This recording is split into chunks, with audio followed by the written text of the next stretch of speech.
So AUTOGPT is literally the next step in AI evolution, and this is insane. So AUTOGPT is essentially ChatGPT on steroids. All you have to do is use the GPT-4 API and it carries out tasks without input by the user. So essentially what this means is that you have a prompt and then the prompts keep feeding back into itself and it creates an infinite loop until your desired task is done. Now, I know many of you already do know what AUTOGPT is, but I'm going to be showing you some of the insane applications that AUTOGPT is currently being used for and how you can use those yourself. So one of the first examples I saw, this was where a user decided to give AUTOGPT a task and the objective was simple: create a website using React and make a form, add a header made with AUTOGPT, then change the background to blue.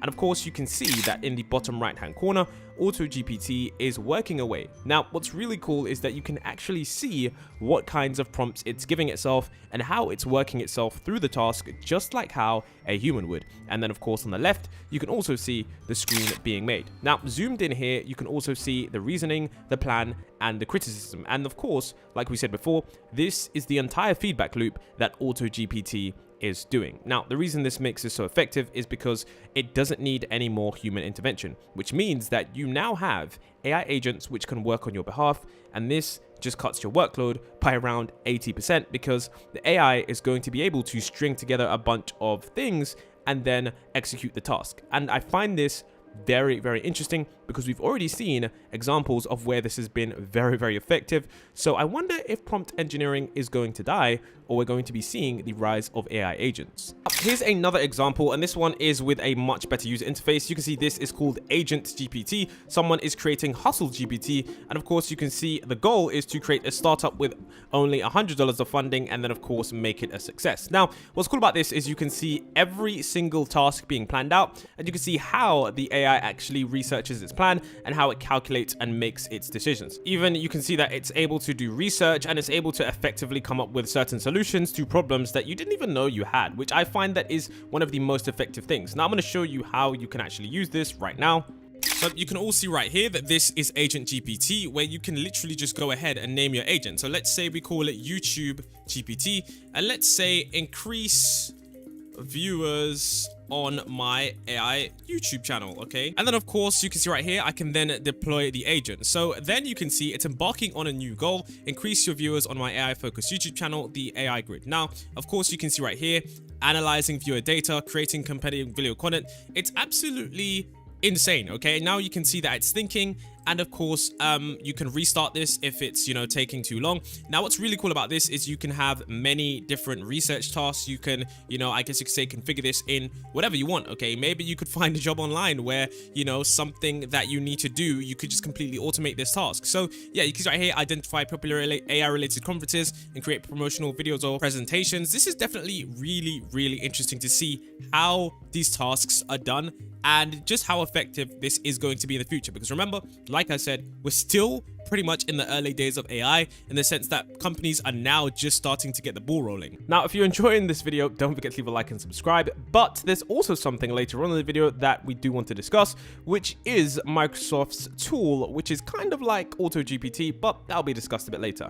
Now, there's also this right here, which is GoalGPT, which is really cool. You can see that GoalGPT is essentially quite the same as Agent GPT, where you simply enter your task, and then of course it gives you some real life examples and real life strategies based on your task. And of course you can see in that example, someone was trying to become a millionaire from a very small amount. So let's check out GoalGPT. So all links will be in the description, but when you go over to GoalGPT, you can see right here that there are many different things that you can do. So you can put your task in the first bar, and then of course you can put your API key in the second bar. So I'm going to go ahead and ask it to create a simple script and see if it's able to do it. So here I've asked it to create a script on neuromorphic computing and AI for a YouTube video, and then of course I'm just going to click deploy. So I'm going to see if it's actually able to create this task for me and see. So instantly we get create an outline of the topics to cover in the video, research relevant content for each topic including images and short videos, then draft a script for the video incorporating all relevant information. And then you can see right here it is creating some stuff. So, or it's already created the outline right here, and of course you guys can see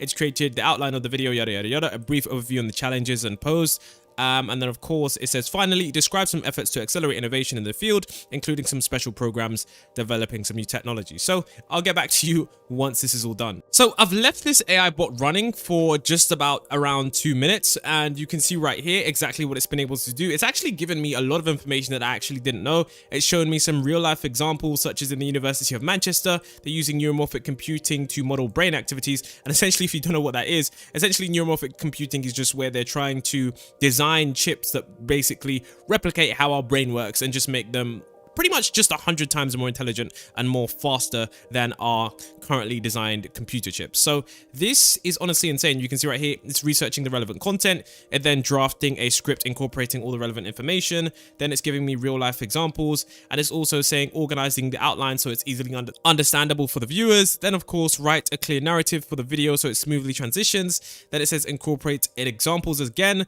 So it's really, really cool. And also it was saying, you know, how you should get images from Pixabay. It's definitely really, really cool. Okay, and the crazy thing about this is that what happens when this is essentially installed on your computer, you can actually use this AI to actually execute the task and actually run the programs for you, which is definitely going to be pretty game changing once you're able to integrate this into your system. So I've got to be honest with you, this next one here is honestly going to completely change the game in the way that people research papers and the way that people write stuff. Now, this tool is not available yet, but I was browsing Twitter and I came across this, which I found to be absolutely incredible. So take a look at this. Okay, this is essentially a bot that you can do to do research. This is a bot that is specifically trained to research papers and write papers. And you can see right here, it says write an article on the recent Starship launch on the 23rd of April and its implications for space travel. Now, what's key about this is that this one is actually able to access the internet, and I'm not sure how it's able to do that. You can see that task 1 is to perform a Google search for the recent Starship launch on the 23rd of April, and you can see right there that they're able to get that information from a recent article. And then of course eventually what happens is that the AI is able to quote this article just like the average script writer would if you were to hire them or if you were to make the script yourself. Honestly, I think this tool is going to be game changing. You can see this person going through all the links and all that kind of stuff.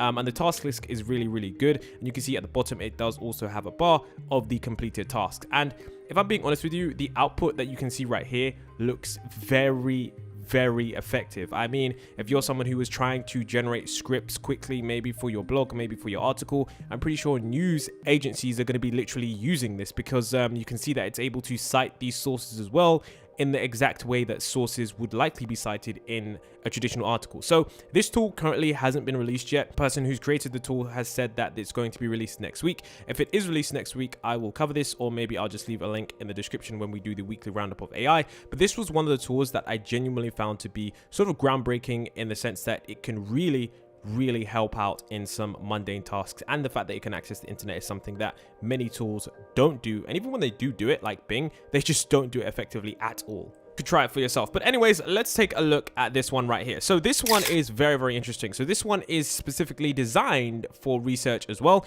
and this one is designed to get links from the internet. Now, this one was designed to find all Hacker News posts that are GitHub repos, summarize the repos, and then get the repo's URL. And you can see right here that it is able to do that very, very quickly and very, very effectively. Now, what's interesting about this is that we are seeing a quick and fast transition from standard prompting to a one prompt solution, where the prompt solution essentially just gives you entirely what you need based on an AutoGPT sort of architecture. So it's crazy to see exactly what people are building on top of this, and to be able to access the internet, it's definitely going to allow a lot of these apps to do just unspeakable things. I mean, you know, being able to get all of these links, being able to write research papers that we saw before, these softwares are definitely going to be able to compete with Bing, and I'm wondering if the tech giants are going to be integrating this stuff into their products. Now, what's also interesting about this is that this isn't AutoGPT what you're looking at right here. What you are looking at is Microsoft's Jarvis, and essentially you can see right here, it's got task planning, model selection, task execution, and response generation. So